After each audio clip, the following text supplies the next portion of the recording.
هم با قطار میشه رفت هم با کشتی. این سرعتاش فرق داره ولی خب الان که تابستون هوا خوبه با کشتی خیلی میشه. پاردون کی چای حالا bilir miyim؟ خیلی حال میده کشتیرم واقعا خیلی. Nasılsın abi iyi misin? İyi abi nasılsın? Teşekkür ederim sağ ol. Kolay gelsin. Teşekkür ederim. بپرسیم دستمال کاغذی دارن؟ Peçete var mı? Tamam. 30. Bakalım. Bozuk yok. Tamam teşekkür ederim sağ ol.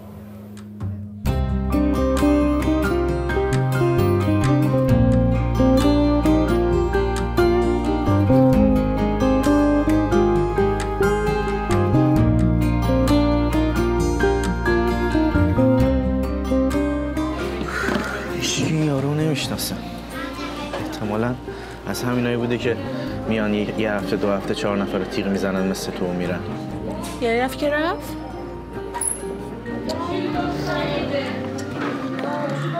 کاری هم نمیتونی بکنی. با میل و اراده خودت پولو زدی به حساب یارو. تازه اگه بابت چی هم نوشته باشی که میدونم تو نمیکنی از این کارا، بازم فرقی نمیکنه.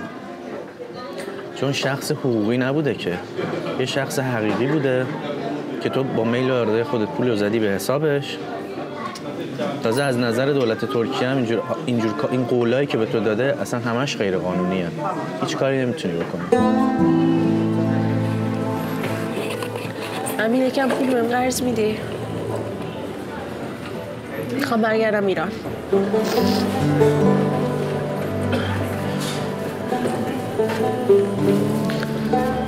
تو که انقدر میخواستی زود تسلیم شی برای چی اومدی دختر اینجا؟ تسلیم انه؟ نمیبینی به فنا رفتم؟ بده من حالا اینو بیارم برات.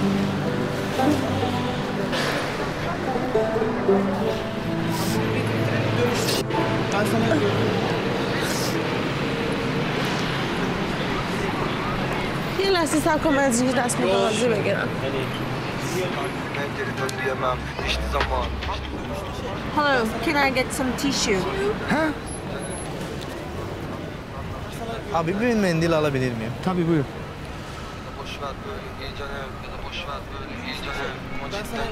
Ne kadar? 5 TL.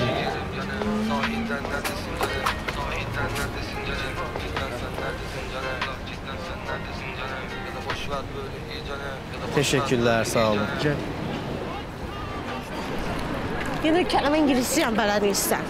اینجا انگلیسی هیچکی بلد نیست. اینجا همش ترکی. وصیت آتاتورکه. نه بابا تایی هم؟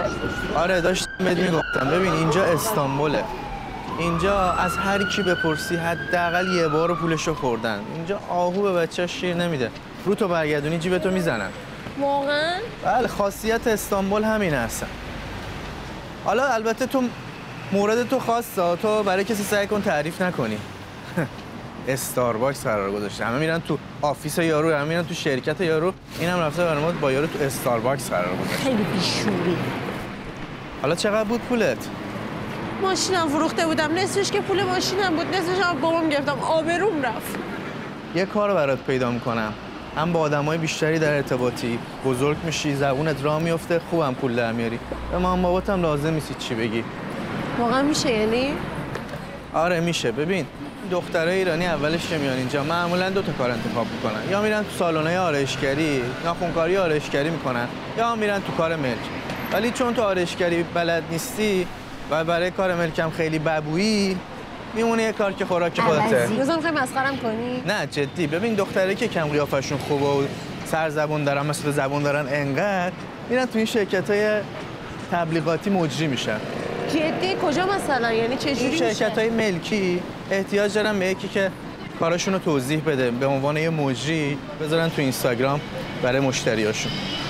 بذار چند تاشو بهت نشون بدم ببینی.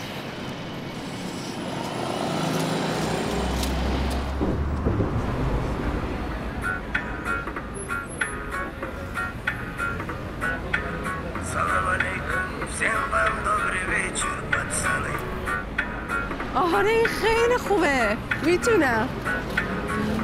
نگاه کن اول چند تاشو. خوراک خودمه؟ مطمئنی؟ آره. چقدر میگیرد؟ نمیدونم، باید بپرسم برات. بذار ببینم کیو میتونم برات پیدا کنم. یه دونه با بچه کف استانبول، فکر کنم خالم من ناف تو همینجا انداخته بودا.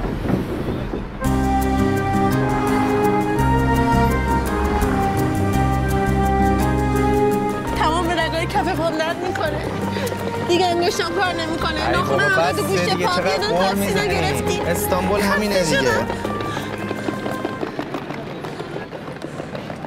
الو سلام، ارادت، خوب هستی خانم؟ راجب کار منه. سلامت باشی، ممنونم. پول میدیم، پول میدید در رابطه با یه کاری.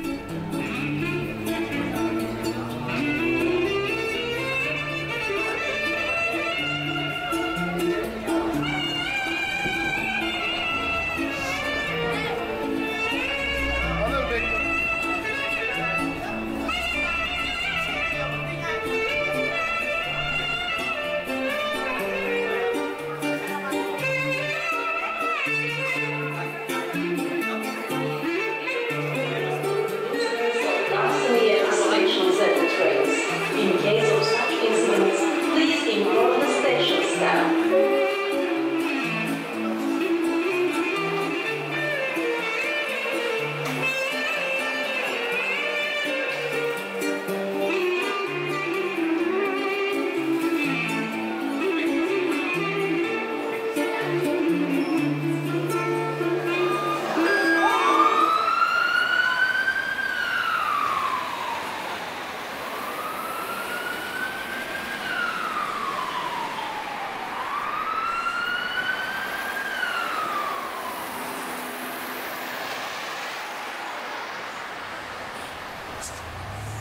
اگه بشه خیلی خوب میشه. آره خدا کنه. ببین اینا خیلی شیک و کلاس بالا هن. خب دفترشون هم تو آسیاییه، مسیرشون هم سرراسته. سعی کن یاد بگیری که خودت بعداً بری بیای راحت. باشه.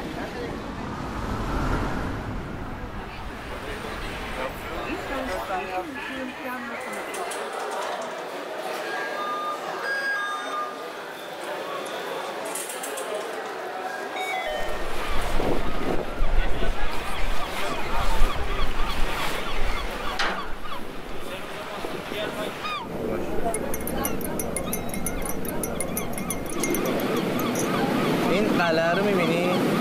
بهش میگن قلعه دختر. به ترکی میشه کس کولسی. داستان فتح استانبول رو شنیدی؟ وقتی که می‌خواستن تشکر دارم سلام. چه چطور می‌خواستی بفهم؟ وقتی که ترک‌ها می‌خواستن اروپا رو فتح کنن، یعنی در واقع قسمت اروپایی استانبول رو می‌خواستن فتح کنن، یونانی‌ها میان از راه آب این قسمت رو میبندن. سلطان محمد فاتح هم کشتی و از راه خشکی میندازه، از تو خلیج از پشت میره، راه رو برای فتح قسمت اروپایی استانبول باز میکنه. واسه همین بهش دارن میگن فاتح. سلطان محمد فاتح.